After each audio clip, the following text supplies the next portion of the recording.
What if everything you thought you knew about Matthew the tax collector was just the beginning of a story so extraordinary that it would reshape your understanding of redemption itself? What if the man who penned the first gospel held secrets that would challenge everything the religious establishment believed about worthiness and divine calling? But before I reveal what those secrets are, you need to understand that Matthew's story contains a twist so shocking that when you discover it, you'll never read his gospel the same way again. The morning sun cast long shadows across the dusty streets of Capernaum when a figure emerged from the shadows, a man whose very presence would send ripples through the fabric of first-century Palestine. But this wasn't just any man. This was Matthew, known then as Levi, sitting at his tax booth with the weight of an entire community's hatred pressing down upon his shoulders. You see, what most people don't realize is that Matthew wasn't just any tax collector. He was a publican working directly under Roman authority, which meant something far more sinister than simple financial corruption. He was a man who had sold his very identity, his heritage, his soul to the occupying forces that had crushed his people under their iron fist. Every coin that passed through his hands carried with it the blood of his own nation's suffering. But what I'm about to tell you next will completely shatter everything you think you know about why Jesus chose him. Because Matthew was hiding something. Something so dangerous that if the wrong people had discovered it, it would have meant his immediate execution. And what he was hiding would make him the most valuable and most hunted man in all of Palestine. Matthew possessed something that made him uniquely dangerous to the established order. He could read and write in multiple languages: Hebrew, Aramaic, Greek, and Latin. In a world where literacy was power, Matthew held the keys to communication across cultural boundaries. The religious leaders knew this. They feared this. Because a man with such abilities, should he ever turn against them, could document their hypocrisy in ways that would echo through generations. But they had no idea what Matthew was actually doing with those skills in secret. And when you discover what he was really documenting each night, you'll understand why powerful men across the empire wanted him dead. Picture Matthew in his private chambers each night, hunched over scrolls by candlelight, his fingers stained with ink, as he meticulously recorded not just the day's transactions, but something far more dangerous. He was documenting patterns of corruption that extended far beyond simple tax collection into the very heart of the religious and political establishment. Matthew had discovered that the temple authorities were engaging in systematic money laundering, using religious donations to fund personal luxury while the poor starved outside the temple gates. He had traced financial connections between corrupt priests and Roman officials, uncovering a network of bribery and extortion that would have scandalized the faithful and potentially sparked revolution. His multilingual abilities allowed him access to communications that others couldn't understand. Roman officials spoke freely in Latin around him, assuming he was merely a useful tool. Religious leaders conversed in Hebrew, believing their educated discourse was beyond his comprehension. Greek merchants negotiated deals, never suspecting that their simple tax collector was fluent in their language. But Matthew was recording it all: every bribe, every corrupt deal, every betrayal of the people's trust. What he didn't know was that someone had been watching him. Someone who would soon force him into an impossible choice that would determine whether he lived or died. The weight of his secret knowledge had become unbearable. Each night, as he reviewed his clandestine documentation, Matthew faced an impossible choice. He could expose the corruption and likely face assassination. The corrupt officials would never allow such damaging information to surface. He could destroy the evidence and live with the knowledge that his silence perpetuated the suffering of his people. Or he could continue his dangerous double life, collecting information while slowly losing his soul to the very system he was documenting. What made Matthew's situation even more precarious was that he had begun to suspect he was being watched. Certain Roman officials had started asking probing questions about his evening activities. Some religious leaders had made subtle threats about the consequences of betraying confidential information. And then came the night when Matthew discovered just how much danger he was really in. A shadow had fallen across his window 3 nights in a row. The same figure, watching, waiting. Matthew's blood ran cold when he realized the implications. His secret documentation had been discovered. The most powerful men in Palestine now knew that he possessed information that could destroy them all. Matthew realized that his time was running out. He would soon be forced to choose between exposure and elimination. But what happened next would change everything, because someone was about to offer him a third option that no one saw coming. And then came the moment that would change everything forever. Picture this scene. Jesus of Nazareth, the controversial rabbi who had been turning the religious world upside down, approaches Matthew's tax booth, not with condemnation, not with judgment, but with 2 words that would shatter Matthew's carefully constructed world and set in motion events that would literally reshape human history. But what were those words? And why did they have such devastating power over a man who seemed to have everything to lose and nothing to gain? Hold on to that question, because the answer will reveal why Matthew's calling was the most strategic move in Jesus' entire ministry. But first, you need to understand what Matthew had been doing in the shadows. You see, Matthew had been living in a prison of his own making, trapped between 2 worlds, belonging to neither. The Jews despised him as a traitor. The Romans used him as a tool. He existed in a liminal space of profound isolation that few can comprehend. When Jesus looked into Matthew's eyes that day, he saw something that no one else had bothered to see. Not the tax collector, not the collaborator, not the social pariah. He saw a meticulous record keeper who had been documenting not just financial transactions, but the systematic oppression of his own people. He saw a man whose attention to detail and organizational skills would become instrumental in preserving the most important message in human history. But here's what will absolutely astound you. Matthew didn't just follow Jesus immediately out of religious conviction. Historical evidence suggests that Matthew had been secretly documenting corruption within the Roman tax system itself, dangerous information that could have cost him his life if discovered. When Jesus called him, Matthew was actually on the verge of making a decision that would have either led to his assassination or his elevation within the Roman hierarchy. And the choice Jesus offered him was a third option that no one saw coming. Those 2 words that Jesus spoke were simple yet revolutionary: follow me. But in that moment, they carried the weight of complete liberation. Jesus wasn't asking Matthew to choose between his competing loyalties. He was offering him an escape from a system that had trapped him between betrayal and destruction. But what Matthew did next shocked everyone who witnessed it. And what he left behind at that tax booth would have consequences that rippled through history. Matthew recognized something in Jesus' voice that day. Here was someone who saw through the surface labels and social categories that had defined his existence.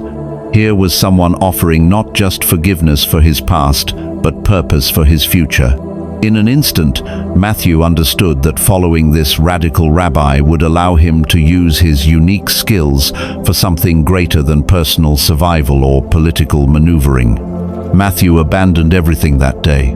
Not just his tax booth, not just his security, but detailed records that he had been keeping, records that would later inform his gospel account with precise geographical details, exact monetary references, and systematic organizational structure that none of the other gospel writers could match. But the transformation that followed was unlike anything witnessed in the ancient world, and it would test every relationship Matthew had ever known. The other disciples initially viewed Matthew with suspicion and contempt. How could Jesus choose someone who had actively participated in their oppression? How could a tax collector, someone who had grown wealthy from their poverty, suddenly become their brother in ministry? The tension within the group was palpable, and Matthew felt the weight of their judgment every day. What happened next would either unite them or tear the group apart forever. Yet Jesus' acceptance of Matthew sent shockwaves through the religious establishment that went far beyond concerns about ritual purity or social appropriateness. By calling Matthew, Jesus was making a radical statement about the nature of his kingdom. He was declaring that transformation, not background, would determine inclusion. He was announcing that the despised and rejected would become the chosen and beloved. But the religious leaders weren't going to accept this challenge to their authority without a fight. And they had a plan that would test Matthew's loyalty in ways he never imagined.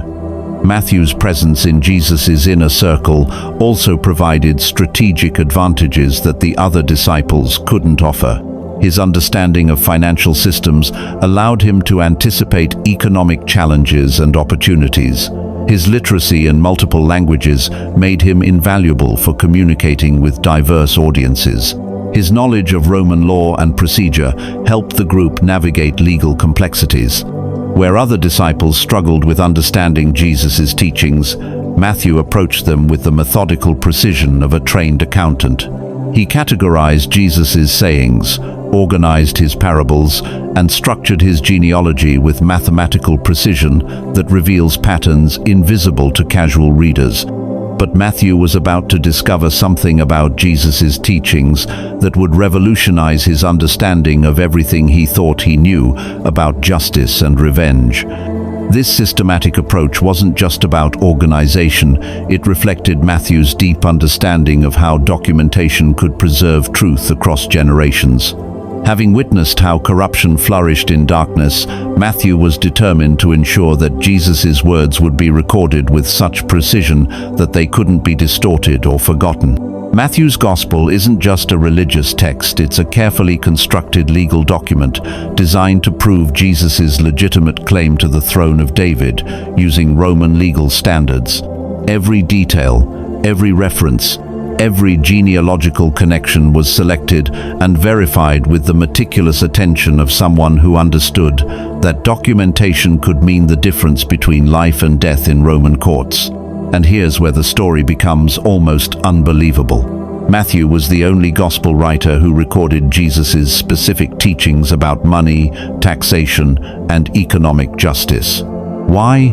Because he understood better than anyone else the corrupting power of financial systems and how they could be used to oppress the vulnerable. His unique perspective allowed him to capture dimensions of Jesus' ministry that the other apostles couldn't fully grasp. When Matthew recorded Jesus' teaching about rendering unto Caesar what is Caesar's and unto God what is God's, he wasn't just transcribing words, he was documenting a revolutionary economic philosophy that would eventually undermine the very foundations of Roman imperial taxation. What Matthew realized in that moment would change how he saw his entire mission, but it would also put him in more danger than ever before. Matthew understood that Jesus wasn't simply offering a clever response to a trap question about taxes. He was articulating a framework for economic justice that would challenge every system of oppression. Matthew's background allowed him to recognize the radical implications of Jesus' teaching in ways that fishermen and zealots could not. The parables that Matthew recorded about money, the talents, the workers in the vineyard, the unjust steward all carry nuances that reflect his sophisticated understanding of economic relationships. He recognized that Jesus wasn't just talking about individual morality, but about systemic transformation of economic structures that perpetuated injustice. But Matthew's most dangerous secret was yet to be revealed. And when it finally came to light, it would force him to make a choice that would determine the fate of everyone he loved. As Jesus' ministry progressed, Matthew began to recognize patterns in the opposition they faced. His training in financial analysis allowed him to trace the money flows that funded their persecutors. He documented which religious leaders were profiting from temple corruption, which political figures were skimming from public works projects, and how the entire system of oppression was interconnected through financial networks. Matthew realized that the forces arrayed against Jesus weren't just motivated by religious or political concerns, they were protecting massive financial interests. The temple authorities weren't just defending theological purity, They were protecting a lucrative religious economy.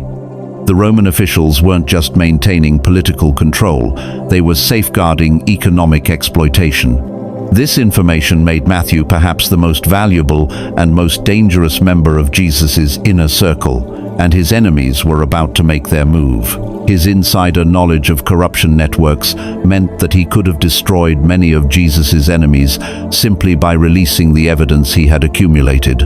But Matthew began to understand that Jesus' mission wasn't about exposing corruption, it was about transforming hearts. The kingdom Jesus was building wouldn't be established through political manipulation or economic warfare, but through the radical power of redemptive love. But then came the night that would test everything Matthew believed about mercy and justice, the night when he discovered who had betrayed Jesus. When the crucifixion came, Matthew didn't just witness the death of his teacher, he watched the execution of the one person who had seen his true potential and offered him a path to redemption. But what happened next would test everything he had learned about grace, forgiveness, and second chances. And the choice Matthew faced would be the most difficult decision of his life. In the aftermath of the resurrection, while other disciples struggled with doubt and fear, Matthew faced a different challenge entirely. He possessed information that could destroy the very people who had orchestrated Jesus' death. The question that tormented him wasn't whether Jesus had risen from the dead, the evidence was undeniable. The question was whether a man who had once served the oppressive system should now use his knowledge to seek justice or revenge. The temptation was enormous. Matthew had the power to expose the corruption that had contributed to Jesus' death. He could reveal the financial networks that had funded the conspiracy against his master. He could bring down the entire system of exploitation that had made his own transformation necessary. The answer Matthew chose would determine not just his own fate, but the future of the entire Christian movement, and what he decided would shock everyone who knew him. Instead of exposing the financial corruption he had documented, Matthew made a decision that defied every instinct of his former life. He chose to focus his gospel not on condemnation, but on the transformative power of mercy. Every parable about forgiveness, every teaching about grace, every story about redemption was filtered through the lens of someone who had experienced the ultimate second chance. But this choice would come at a cost that Matthew never anticipated. This choice revealed the depth of Matthew's transformation. The man who had once used information as a weapon now wielded words as instruments of healing. The record keeper who had documented corruption now chronicled redemption. The analyst who had traced networks of oppression now mapped pathways to liberation. Matthew's gospel became a testament not to what people deserved, but to what God offered, not to human justice, but to divine mercy, not to systemic exposure, but to individual transformation. But Matthew's story doesn't end with the gospel that bears his name, and what happened to him next would prove just how dangerous his message of radical forgiveness really was. Historical records suggest that Matthew spent his final years not in comfortable retirement, but in the most dangerous regions of the ancient world, carrying his message to people who reminded him of his former self, the despised, the outcast, the morally compromised. He sought out tax collectors, corrupt officials, and social pariahs, offering them the same impossible grace that had transformed his own life. And the enemies he had refused to expose finally caught up with him. Matthew's missionary journeys took him to Ethiopia, Persia, and Macedonia, places where his linguistic abilities and understanding of diverse cultures made him uniquely effective. He didn't just preach to these communities, he established systems of education and economic support that addressed the root causes of corruption and desperation. The man who had once profited from oppression became the champion of the oppressed. The collaborator became the liberator. The traitor became the truth teller. But the most powerful truth about Matthew's transformation was still to be revealed. And when you understand it, everything about redemption will change for you forever. In each community he served, Matthew established not just churches, but schools where literacy could break cycles of exploitation. He created economic cooperatives that provided alternatives to corrupt financial systems. He trained local leaders who could continue his work of transformation long after his departure. And here's the most powerful truth of all about Matthew, a truth that religious institutions have sometimes preferred to keep quiet. Matthew's story proves that no one is beyond redemption, no matter how deeply they've betrayed their principles, their people, or their God. His transformation wasn't gradual or conditional, it was immediate and complete. One moment he was part of the problem, the next moment he was part of the solution. This reality is so radical, so challenging to human notions of justice and worthiness, that it continues to make people uncomfortable 2,000 years later. Because if Matthew could be transformed, if Matthew could be forgiven, if Matthew could be chosen for such an important role in preserving the gospel message, then no one can claim that anyone else is beyond hope. Matthew's pen, which had once recorded the financial oppression of his people, became the instrument through which the world would learn about a love so powerful it could transform even the most compromised heart. His attention to detail, which had once served Roman interests, now served to preserve with mathematical precision the words and works of the one who had called him from darkness into light. The powerful truth about Matthew isn't just that he was forgiven, it's that his very weaknesses, his controversial skills, his morally questionable background became the exact qualifications that made him uniquely suited to document the gospel for future generations. And this truth has implications for your life that you've never considered. Matthew's story is proof that God doesn't just redeem people despite their past, He redeems their past itself, transforming their greatest failures into their most significant contributions. And perhaps that's why this story remains so powerful, so relevant, and so necessary for every generation to hear. Because somewhere in Matthew's journey from betrayer to gospel writer, from oppressor to liberator, from outcast to apostle, we find the blueprint for our own impossible transformations. The man who began as everyone's enemy ended as everyone's hope. The tax collector became the storyteller. The traitor became the truth bearer. That is the powerful truth about Matthew that changes everything. Matthew's story isn't just ancient history, it's a mirror reflecting your own potential for impossible transformation. Somewhere in your life, there's a tax booth where you've been trapped. Maybe it's a past mistake that defines you. Maybe it's a role that compromises your values. Maybe it's a secret shame that keeps you isolated from the very people you long to serve. Matthew's transformation didn't happen because he was special. It happened because he said yes to an invitation that seemed too good to be true. The same invitation is being extended to you right now. The question isn't whether you deserve redemption. Matthew proved that worthiness was never the requirement. The question is, will you have the courage to abandon your tax booth when grace calls your name? If Matthew's story has stirred something in your heart, don't let this moment pass. Right now, I want you to think about that one area of your life where you feel most disqualified, most ashamed, most convinced that you're beyond hope. That's exactly where God wants to meet you. That's precisely the weakness He wants to transform into your greatest strength. Find someone you trust and share this story with them.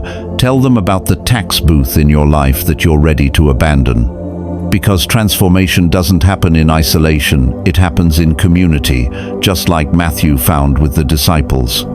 And if you're ready to discover more life-changing truths hidden in Scripture that could revolutionize your understanding of faith, redemption, and your own potential, subscribe to this channel and hit that notification bell, because Matthew's story is just the beginning. There are dozens of biblical characters whose hidden truths will shatter everything you thought you knew about God's radical grace.